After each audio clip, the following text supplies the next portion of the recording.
जब हमें balance sheet नहीं दी गई और डिसोल्यूशन के टाइम पे, ऐसे में हम कैसे बनाएंगे? तो सबसे पहले हमें और कुछ नहीं करना, बैलेंस शीट बनानी है। बैलेंस शीट क्यों बना रहे हैं हम? काफी बार कुछ डाटा हिडन होता है, उस हिडन डाटा को पता लगाने के लिए हम क्या बनाते हैं, बैलेंस शीट बनाते हैं। और जो जो डाटा गिवन है उसको हम एक मेमोरेंडम बैलेंस शीट जैसे हम बना लेते हैं, जिससे क्या रहेगा, हम वो हिडन डाटा पता कर पाए।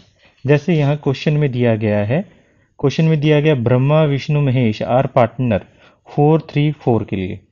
दे decided to dissolve the partnership firm at the dissolution.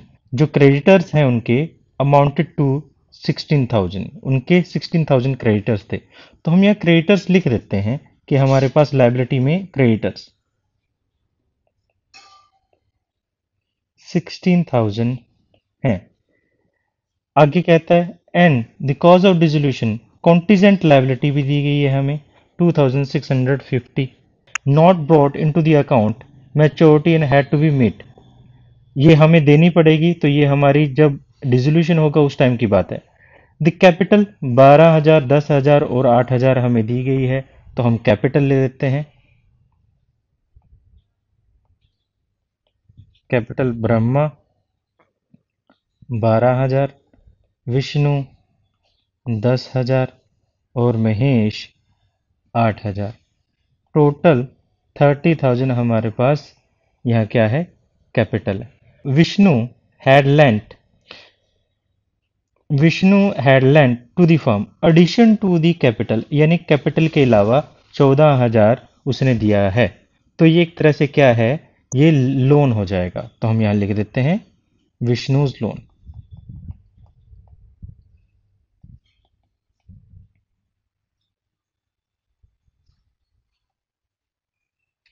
इसके अलावा हमारे पास कोई आइटम नहीं है। आगे हमें बोलता है एसेट रियलाइज हुई है, तो हम क्या निकाल लेते हैं? देखिए, अब एसेट साइड में हमें कुछ भी नहीं दिया गया, तो जो भी बैलेंस हमारे पास एसेट साइड में होगा वो हमारी क्या हो जाएगी, एसेट्स हो जाएंगी। एसेट एक नहीं होती, इस वजह से हम उनको सन्ड्री एसेट लिखते हैं, और ये बैलेंसिंग फिगर होगी।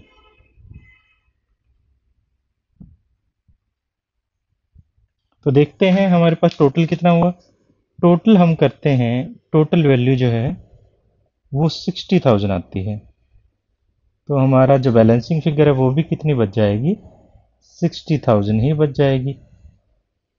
तो 60,000 हमारी क्या है, बैलेंसिंग फिगर। तो ये हमारी सन्ड्री एसेट्स आई है। अब हम क्या करते हैं, अब हमारे पास जो नॉर्मली दिया गया होता है वो डाटा अवेलेबल है। हम क्या करते हैं, एसेट्स को रियलाइजेशन में ट्रांसफर करते हैं और लायबिलिटीज को भी रियलाइजेशन में ट्रांसफर करते हैं। तो हम कर देते हैं, देखिए एसेट्स को हम रियलाइजेशन में जब ट्रांसफर करेंगे वो इधर से इधर और लायबिलिटीज इधर से इधर ट्रांसफर होगी। तो हम जानते हैं, हम एसेट्स ट्रांसफर कर लेते हैं टू सन्ड्री एसेट्स, जो कि है 60,000 रुपीज की, और बाय क्रेडिटर्स, जो कि है क्रेडिटर्स हमें 16,000 रुपीज के दिए गए थे। आगे हम जब एसेट्स रियलाइज करेंगे तो बाय बैंक कर लेते हैं। एसेट्स रियलाइज्ड, क्या हमें क्वेश्चन में रियलाइज्ड वैल्यू दी गई है? हाँ जी, 40,150 दी गई थी, तो हम ये ले लेते हैं 40,150। उसके बाद क्वेश्चन में हमें कुछ नहीं देता, तो क्या हमें ये लायबिलिटी पे नहीं करनी? ये लायबिलिटी पे करनी ही है, तो हम पे कर देते हैं टू कैश या फिर बैंक अकाउंट। हमने 16,000 पे करने ही थे, ये हमने कर दिए हैं। इसके अलावा यहाँ पर 2,650 ये कहता है द कॉन्टीजेंट लायबिलिटी थी, और to not brought into account matured and had to be met, यानी हमारे पास अकाउंट में नहीं लिखी गई है और वो मेच्योर हो गई हैं और हमें वो देनी ही पड़ेंगी। हैड टू बी मीट, हमें वो पे करनी पड़ेंगी। तो ये हमारी लायबिलिटी जनरेट हो गई है, तो हमें पे करना पड़ेगा। तो टू टू कैश और बैंक अकाउंट। तो हम लिख देते हैं 2650 रुपीज़। अब हम देख रहे हैं कि हमारे पास इस तरफ 60,000 रुपीज़ है और ज़्यादा ही है, इस तरफ कम है, तो हम इस साइड का टोटल कर लेते हैं। और टोटल करने पर हम देखते हैं ये आता है 78,650। 78,650 और बैलेंस बच जाएगा 22,500। क्योंकि हमें क्वेश्चन में प्रॉफिट शेयरिंग रेशियो 3:3:4 दिया गया है, तो इसी में हम डिस्ट्रीब्यूट कर देंगे किसको। ये हमारे पास लॉस था, इस लॉस को हम loss transfer to partners capital account, Brahma's capital, Vishnu's capital और महेश कैपिटल में ट्रांसफर कर देते हैं 3:3:4 में। तो देखिए क्या हो जाएगा, 6,750, 6,750 और 9,000। अब यहाँ पर हमें विष्णु का एक लोन था, ये भी हम पे कर देते हैं। तो पहले लोन को हम क्या कर देते हैं, ब्रोट डाउन कर देते हैं बाय बैलेंस। आप जानते ही हैं जो लोन्स होते हैं हमारी लायबिलिटीज़ होते हैं, और सभी लायबिलिटी की तरह इनको ब्रोट डाउन क्रेडिट साइड किया जाता है 14,000। हम पे कर देते हैं टू कैश, हमने पे कर दिया 14,000। इस तरह से हमने ये लायबिलिटी हमारी पे कर दी है। इसके बाद क्या करें, कैपिटल अकाउंट बना लेते हैं। ब्रह्मा विष्णु महेश का कैपिटल हमें दी गई थी क्वेश्चन में, हमने यहाँ पर 12, 10 और 8,000 दी गई थी।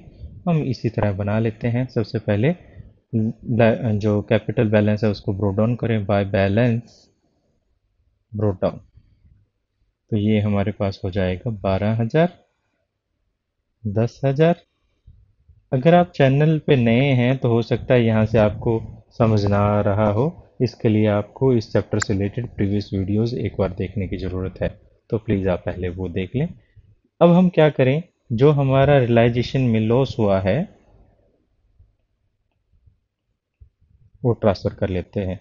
जो 6,750 और 9,000 है, ये भी हमने ट्रांसफ़र कर लिया है। इसके बाद पार्टनर ने यहाँ तो कुछ लिया ही नहीं था, तो हम क्या कर लें, सीधा बैलेंस निकाल लेते हैं। अब देखिए, अब यहाँ पर हमारे पास नॉर्मली जो ब्रह्मा है उसकी कैपिटल का क्रेडिट साइड का टोटल ज़्यादा है, इस तरह विष्णु का भी क्रेडिट साइड का टोटल ज़्यादा है, बट महेश का डेबिट साइड का टोटल जो है वो ज़्यादा है। ठीक है, तो हम यहाँ जो बैलेंस निकाल लेंगे, अब बैलेंस निकालें हम, तो यहाँ पर हमारे पास ब्रह्मा और विष्णु का हमारे पास हमें पेमेंट करनी पड़ेगी टू बैंक। हम फाइनल पेमेंट कर देंगे, फाइनल पेमेंट कर देते हैं। फाइनल पेमेंट इसकी 5,250 जो बैलेंसिंग फिगर है ये। अब यहाँ पर हमें इससे लेकर आना है, महेश जो है वो कैश लेकर आएगा, ब्रॉट इन।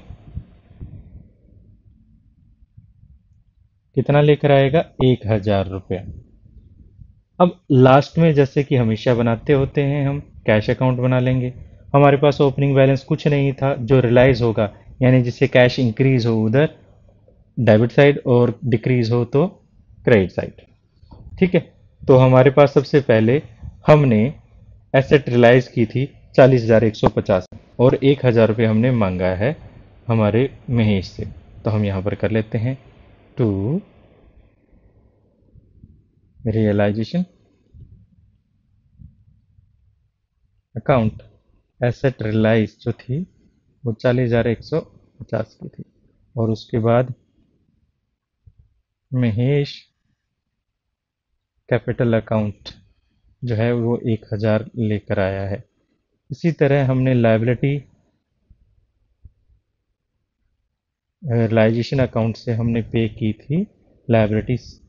अब देखिए टोटल लायबिलिटी लिख लेते हैं, 16 और 2 18, 18,200 650, सॉरी 18,650 रुपये। और क्या हुआ है, और हमने विष्णु का लोन पे किया है तो वो लिख देते हैं।